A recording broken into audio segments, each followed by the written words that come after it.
الله أكبر الله أكبر الله. السلام عليكم ورحمة الله وبركاته.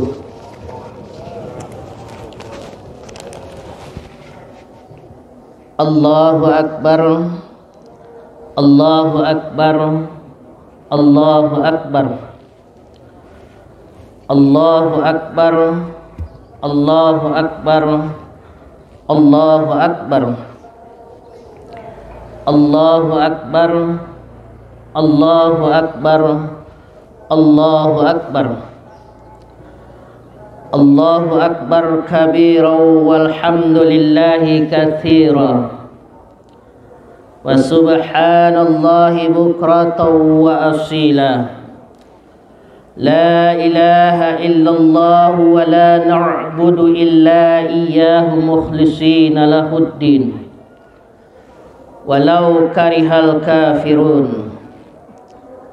لا إله إلا الله وحده صدق وعده ونصر عبده وأعز جنده وهزم الأحزاب وحده. لا إله إلا الله والله أكبر الله أكبر ولله الحمد. إن الحمد لله نحمده ونستعينه ونستغفره ونعوذ بالله من شرور أنفسنا ومن سيئات أعمالنا. من يهد الله فلا مضل له ومن يضلله فلا هادي له. أشهد أن لا إله إلا الله وحده لا شريك له وأشهد أن محمدا عبده ورسوله لا نبي بعده. اللهم صل وسلم وبارك على محمد وعلى آله وصحبه أجمعين. أما بعد فيا أيها الناس اتقوا الله حق تقاته ولا تموتن إلا وأنتم مسلمون. قال الله تعالى في كتابه الكريم: أعوذ بالله من الشيطان الرجيم. بسم الله الرحمن الرحيم. إنا أعطيناك الكوثر فصل لربك وانحر إن شانئك هو الأبتر. صدق الله العظيم. الله أكبر الله أكبر الله أكبر ولله الحمد. Hadirin wal hadirat jamaah salat Idul Adha rahimakumullah. Hari ini pantas kita bersyukur kepada Allah Subhanahu wa taala karena kita dapat melaksanakan salat Idul Adha. Walaupun kita tahu tahun ini ada perbedaan pelaksanaannya. Ini menunjukkan betapa hebatnya umat Islam. Walaupun berbeda, kita tetap saling menghormati perbedaan tersebut dengan niat mensyiarkan hari raya Idul Adha. Sehingga kegiatan pelaksanaan salat Idul Adha pada pagi hari ini dalam suasana tenang, aman dan nyaman. Allahu Akbar Allahu Akbar Allahu Akbar walillahil hamd. Hadirin wal hadirat rahimakumullah. momentum hari raya Idul Adha adalah hari raya akbar. Kenapa dikatakan hari raya akbar? Yang pertama adalah berkumpulnya jamaah haji wukuf di padang Arafah untuk mencapai dan menunaikan rukun Islam yang kelima yang diwajibkan oleh Allah Subhanahu wa taala bagi yang mampu. Sebagaimana Allah Subhanahu wa taala sampaikan dalam surat 3 ayat 97, walillahi 'alan nas hajjul baiti man istata'a ilaihi sabila. Dan di antara kewajiban manusia terhadap Allah adalah melaksanakan ibadah haji ke Baitullah, yaitu bagi orang-orang yang mampu mengadakan perjalanan ke sana. Semoga Allah Subhanahu wa taala memberikan kemudahan buat kita untuk bisa menunaikan ibadah haji ke Makkahul Mukarramah. Semoga Allah mengabulkan permohonan kita di pagi yang cerah ini, agar dalam selama kehidupan kita di dunia ini Allah bisa memberikan fasilitas kita menuju ke Makkahul Mukarramah. Yang kedua, kenapa dikatakan haji akbar atau kenapa dikatakan hari raya akbar? Karena di situ ada penyembelihan hewan kurban.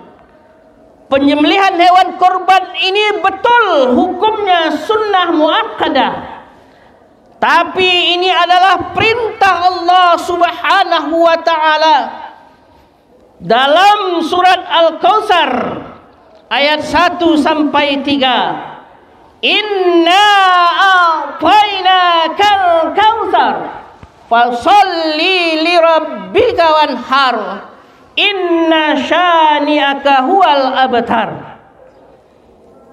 Sungguh kata Allah, kami telah memberimu nikmat yang banyak, maka laksanakan salat karena Rabbmu dan berkorbanlah sebagai ibadah mendekatkan diri kepada Allah. Sesungguhnya orang-orang yang membencimu dialah yang terputus dari rahmat Allah Subhanahu wa ta'ala.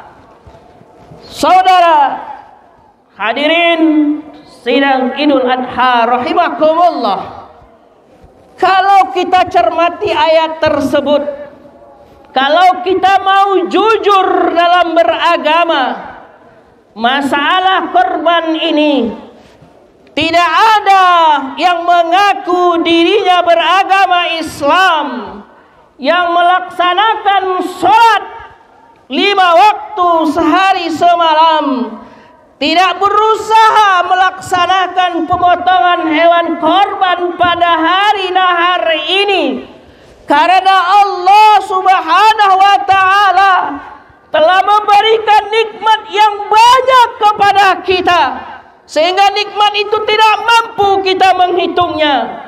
Wa in ta'uddu ni'matullah la tusuha.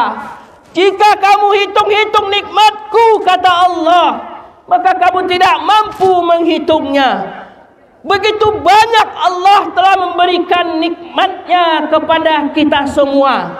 Tinggal kita bagaimana mengimplementasikan nilai syukur kita kepada Allah Subhanahu wa ta'ala. Antara salat dengan korban tidak bisa terpisah. Maka oleh sebab itu, orang yang melaksanakan korban, maka dia akan memelihara salatnya karena perintah Allah Subhanahu wa ta'ala. Maka melaksanakan salat karena Rabb, karena Allah Subhanahu wa ta'ala, pada hari ini salatnya diimplementasikan dan direalisasikan dengan dia berkorban. Jangan sampai kita berkorban tapi kita tidak mau melaksanakan sholat 5 waktu. Itu namanya adalah manusia yang bakhil kepada Allah Subhanahu wa ta'ala. Dan begitu juga sesungguhnya Allah benci kepada orang-orang yang tidak mau mendapat rahmat dari Allah Subhanahu wa ta'ala. Maka dia terputus. Terputus apanya? Terputus dari rahmat Allah Subhanahu wa ta'ala. Allahu Akbar, Allahu Akbar, Allahu Akbar, walillahil hamd. Hadirin wal hadirat rahimakumullah. Pelaksanaan kurban tidak terlepas dari menceritakan tentang ketaatan Nabi Ibrahim alaihi salam. Begitu juga bagaimana dengan ujian Nabi Ibrahim alaihi salam untuk merealisasikan ketaatannya kepada Allah Subhanahu wa ta'ala. Apa bentuk ketaatan Nabi Ibrahim alaihi salam kepada Allah? Ketika pada saat itu Allah Subhanahu wa ta'ala memerintahkan kepada Nabi Ibrahim alaihi salam ingin memotong atau menyembelih putranya yang bernama Ismail, yang kita tahu bahwa putranya yang bernama Ismail adalah putra kesayangan Nabi Ibrahim alaihi salam. Dari mana kita tahu?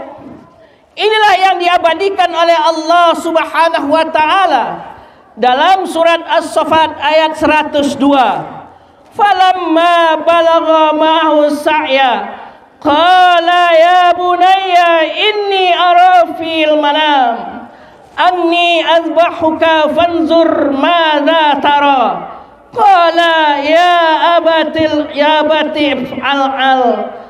qala ya abati fa'al ma tu'mar satajiduni insyaallahu minas sabirin. Kita lihat maknanya. Maka ketika anak itu sampai pada umurnya, sanggup berusaha bersamanya, Ibrahim berkata kepada putranya, wahai anakku, sesungguhnya aku bermimpi bahwa aku menyembelihmu. Maka pikirkanlah bagaimana pendapatmu. Lalu dia atau Ismail menjawab, wahai ayahku, lakukanlah apa yang diperintahkan Allah kepadamu. Insyaallah engkau akan mendapatiku termasuk orang-orang yang sabar. Luar biasa diskusinya antara orang tua dengan anaknya. Yang diskusi tersebut adalah berat sekali untuk dilaksanakan, tapi karena ini adalah perintah Allah Subhanahu wa ta'ala, maka tetap ini harus disampaikan kepada Ismail. Apa jawaban seorang anak yang sudah bertauhid kepada Allah Subhanahu wa ta'ala, yang tidak ada sedikit pun rasa ketakutan, tidak ada sedikit pun kebencian kepada orang tuanya? Maka pada saat itu Ismail menyampaikan dengan bahasa akhlakul karimah. Maka kata Ismail, silahkan ayahanda untuk dilakukan. Insyaallah ayah akan menemuin saya dalam keadaan sabar. Luar biasa kemantapan antara ayah dan anak dalam menjalankan perintah Allah Subhanahu wa ta'ala. Allahu Akbar, Allahu Akbar, Allahu Akbar, walillahil hamd. Hadirin wal hadirat jamaah salat Idul Adha rahimakumullah. Setelah mereka berbicara, Nabi Ibrahim dengan kekuatnya menyampaikan dengan sabarnya, maka pada saat itu mereka menuju ke suatu tempat. Sampailah di suatu tempat dalam keadaan tenang, Ismail berkata kepada ayahnya, "Ayah, aku berharap kaki dan tanganku diikat supaya aku tidak dapat bergerak leluasa sehingga menyusahkan ayah.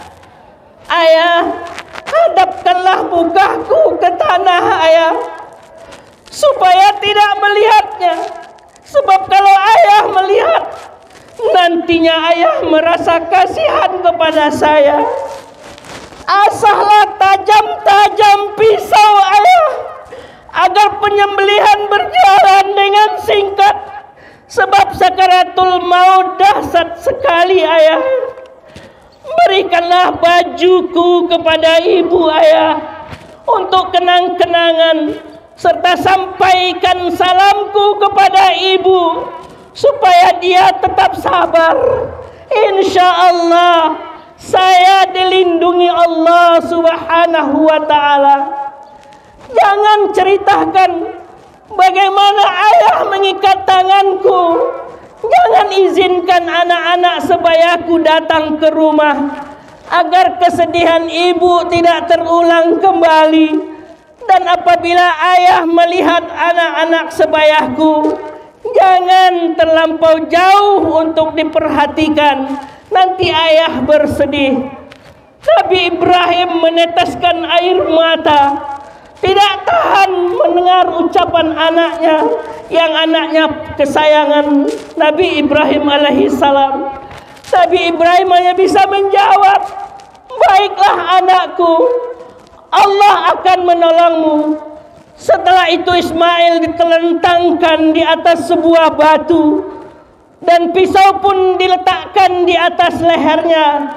Nabi Ibrahim pun menyembelih dengan menekan pisau itu kuat-kuat, mengucapkan Bismillah, Allahu Akbar, Allahu Akbar, Allahu Akbar. Tapi Allah Subhanahu wa ta'ala hanya menguji Nabi Ibrahim dan Ismail. Maka Allah menggantinya dengan kibas yang besar, sebagaimana disampaikan oleh Allah dalam surat As-Saffat ayat 7. Wa qadainahu bizibhim azim. Dan kami tebus anak itu dengan seekor sembelihan yang besar. Begitulah hebatnya Allah Subhanahu wa ta'ala menguji hamba-hambanya yang punya kualitas keimanan dan ketakwaan kepada Allah Subhanahu wa ta'ala. Artinya, dalam menjalani kehidupan kita di dunia ini tidak terlepas dengan ujian. Allahu Akbar, Allahu Akbar, Allahu Akbar, walillahil hamd. Inilah sejarah pertamanya kurban di hari raya kurban yang kita peringati pagi hari ini. Oleh sebab itu, kita tidak akan mampu menjalaninya, karena ini adalah bagian ujian yang paling berat. Tapi alhamdulillah, Allah menggantinya dengan binatang ternak, sehingga pada hari ini kita menyaksikan hewan-hewan kita dikorban, yaitu kambing, sapi, dan lain sebagainya macamnya. Untuk apa? Untuk taqarrub kepada Allah Subhanahu wa ta'ala. Oleh sebab itu, mari kita ambil pelajaran napak tilas Nabi Ibrahim alaihissalam dengan Nabi Ismail. Agar apa? Pertama, setiap tahun semangat kita untuk berkurban. Kalau tahun ini kita tidak bisa karena kita tidak mengetahui ketentuan aturannya, insya Allah tahun depan kita punya semangat berkorban untuk merealisasikan cinta kita kepada Allah Subhanahu wa ta'ala. Kita buktikan ketaatan kita kepada Allah Subhanahu wa ta'ala. Kita realisasikan nilai salat kita kepada Allah Subhanahu wa ta'ala dengan kita melaksanakan kurban.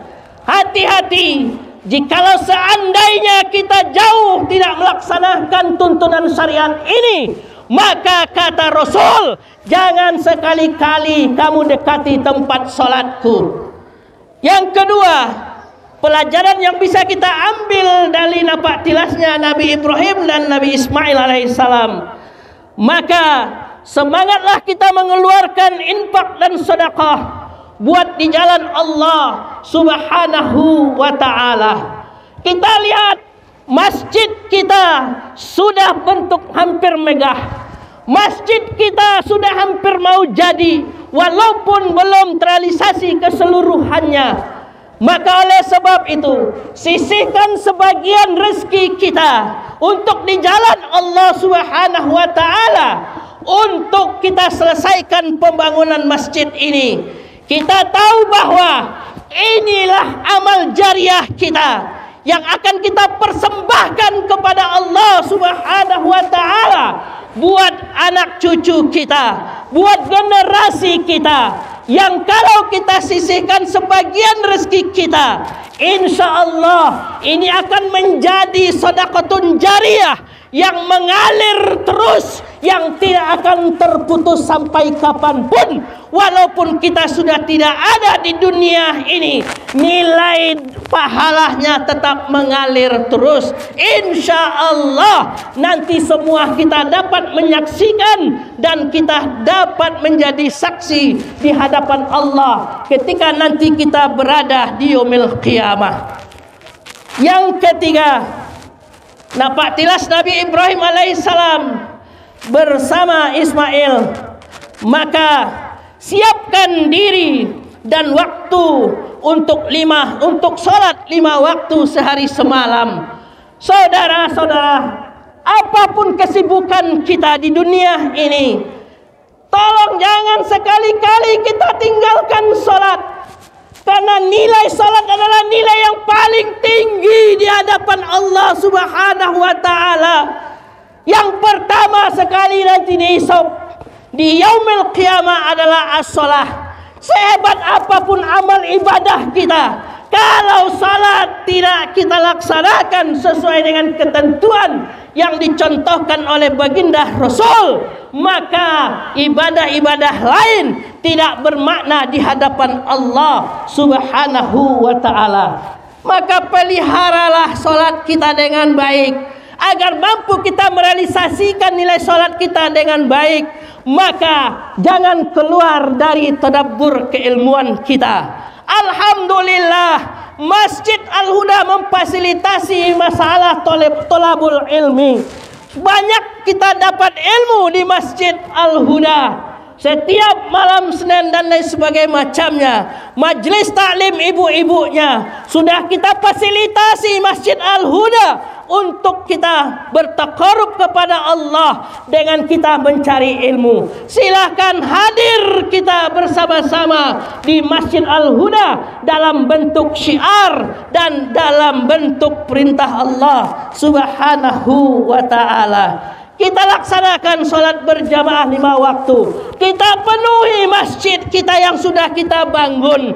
Jangan bangga kita bangun masjid dengan mewah, tapi kita tidak mau mengisinya, tidak mau kita memakmurkannya. Allah akan murka nanti kepada kita.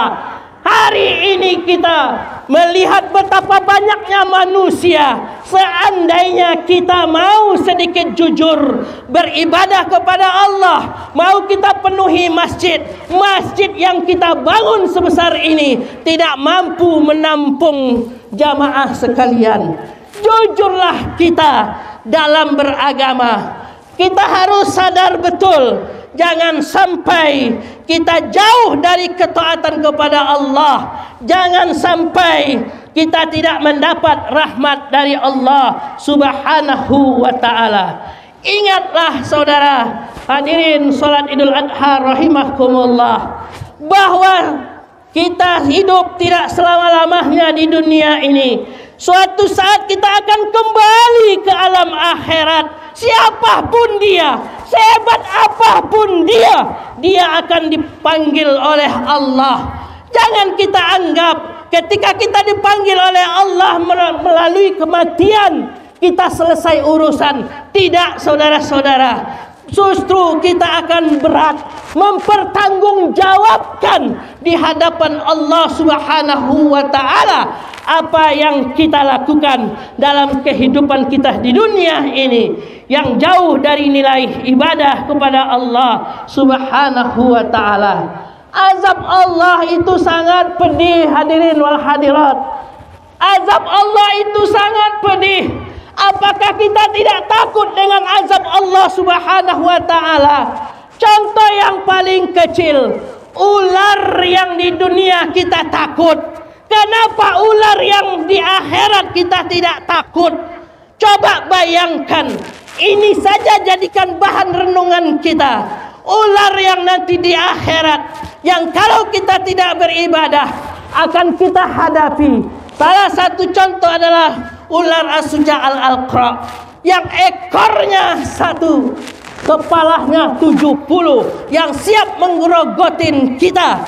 Dan pada saat itu ular tersebut tidak ada rasa kompromi kepada kita, karena dia adalah perintah Allah Subhanahu wa taala. Oleh sebab itu, kurangi atau syukur-syukur kita perbanyak melaksanakan perintah Allah. Jangan sekali-kali kita banyak melakukan dosa kepada Allah. Udah terlalu banyak dosa yang kita lakukan sampai Allah murka kepada kita. Dengan kondisi saat sekarang ini, ujian yang luar biasa kita hadapi di dunia ini. Kalau seandainya Allah dah marah banget sama kita, maka Allah akan hancurkan negeri ini sehancur-hancurnya. Apa? Karena itu adalah hak vetonya Allah Subhanahu wa ta'ala.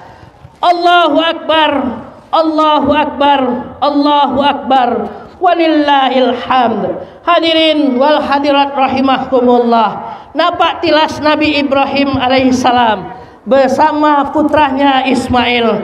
Mari kita jadikan bahan renungan kita agar kita senantiasa melaksanakan ketaatan kita kepada Allah. Yang lalu biarlah berlalu, ke depan mari kita tatap kembali kepada jalan yang diridhoi oleh Allah Subhanahu wa taala.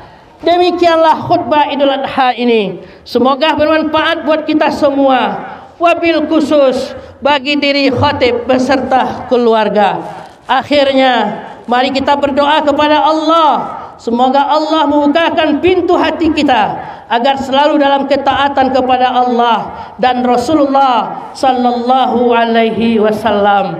Amin, amin, amin ya rabbal alamin.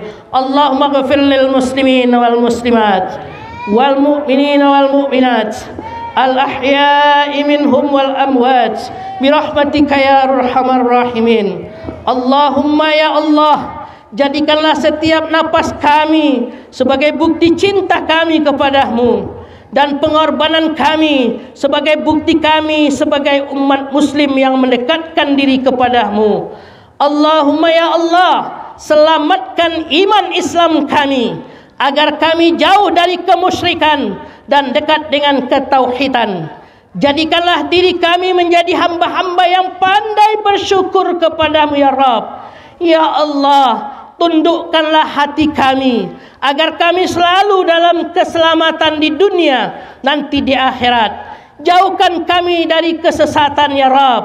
Allahumma ya Allah, kami sadar banyak melalaikan perintahmu, meninggalkan syariatmu, maka ampuni kami ya Allah, sayangi kami ya Allah, berikanlah kami kesempatan untuk memperbaikinya ya Rabb. Rabbana atina fid dunya hasanah wa fil akhirati hasanah wa qina adzaban nar wa adkhilnal jannata ma'al abrar ya aziz ya ghafar ya rabbal alamin walhamdulillahi rabbil alamin. Assalamualaikum warahmatullahi wabarakatuh. Assalamualaikum warahmatullahi wabarakatuh.